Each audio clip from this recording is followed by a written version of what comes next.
Praise the lord. ప్రతిరోజు అనుదిన వాక్యం ద్వారా మీరెంతగానో బలపడుతున్నారని నేను ఆశిస్తున్నాను. అలాగే మీరు కనుక మన యూట్యూబ్ ఛానల్ని క్రొత్తగా వీక్షిస్తున్నట్లయితే మన యూట్యూబ్ ఛానల్ని సబ్స్క్రైబ్ చేయండి, ఇతరులకు షేర్ చేయండి.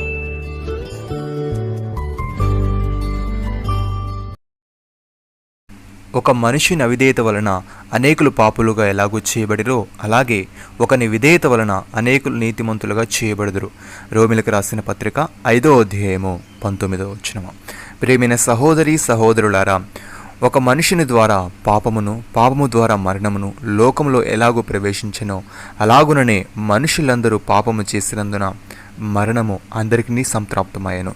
ఏలయనగా ధర్మశాస్త్రం వచ్చినదనుక పాపము లోకంలో ఉండేది, కానీ ధర్మశాస్త్రం లేనప్పుడు పాపము ఆరోపింపబడదు.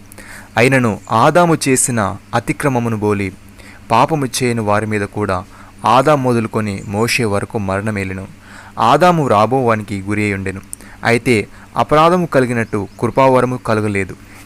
ఎట్లనగా ఒకని అపరాధం వలన అనేకులు చనిపోయినట్లా మరి ఎక్కువగా దేవుని కృపయు యేసుక్రీస్తును ఒక మనుషుని కృపచేతనైన దానమును అనేకులకు విస్తరించెను. మరియు పాపము చేసిన ఒకని వలన శిక్షావిధి కలిగినట్టు ఆ దానము కలుగలేదు. ఏలైనగా తీర్పు ఒక అపరాధం మూలము వచ్చినదై శిక్షావిధికి కారణమాయను. కృపావరమైతే అనేకమైన అపరాధ మూలముగా వచ్చినదై మనుషులు నీతిమంతులుగా తీర్చబడుటకు కారణమాయను. మరణము ఒకని అపరాధ మూలమును వచ్చినదై ఆ ఒకని ద్వారానే ఏలినెడల కృపాబాహుల్యమును నీతిదానమును పొందువారు జీవము గలవారై మరి నిశ్చయముగా యేసుక్రీస్తును ఒకని ద్వారానే ఏలుదురు.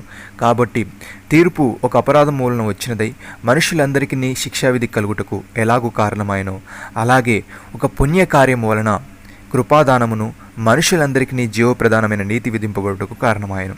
ఏలైనగా ఒకని మనిషిని విధేయత వలన అనేకులు పాపులుగా ఎలాగూ చేయబడిరో అలాగే ఒకని విధేయత వలన అనేకులు నీతిమంతులుగా చేయబడుదురు.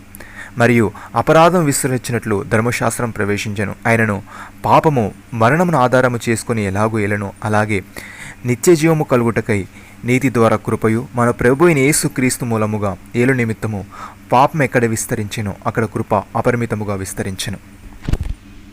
సహోదరి సహోదరులారా, మనము తన ఎదుట పరిశుద్ధులమును నిర్దోషులమై ఉండవలనని జగత్ పునాది వేయబడక మునిపే ప్రేమ చేత అనే క్రీస్తులో మనల్ని ఏర్పరచుకొనెను.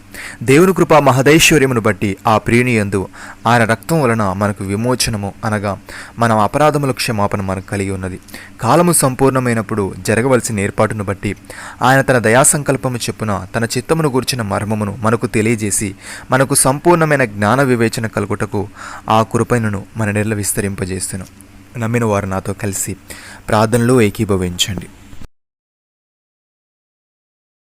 మమ్మల్ని మికిలిగా ప్రేమిస్తున్న మా ప్రియ పరలోకపు తండ్రి, మీరు మాకు ఇచ్చిన వాగ్దానాన్ని బట్టి మీకు స్తోత్రములు. దేవా, మేము ఈ సత్యాన్ని అంగీకరించి నీ కృప ద్వారా నీతిమంతులుగా తీర్చబడి నీ మార్గములో నడిచేవారముగా ఉంటుకు సహాయం దయచేయమని, మేము నీ ఎదుట పరిశుద్ధులమును నిర్దోషులమై ఉండవలని జగత్పునాది వేయబడక మునిపే ప్రేమ చేత క్రీస్తులో మమ్మల్ని ఏర్పరచుకున్నావు గనుక నీ కృతజ్ఞతాస్తులు చెల్లిస్తూ నీ దయాసంకల్పము చెప్పున నీ చిత్తమును గురించిన మర్మమును మాకు తెలియజేసి మాకు సంపూర్ణమైన జ్ఞాన వివేచన కలుగుటకు నీ కృపను మాడల విస్తరింపజేయమని ప్రభువైన యేసుక్రీస్తు నామములో ప్రార్థిస్తున్నాము తండ్రి.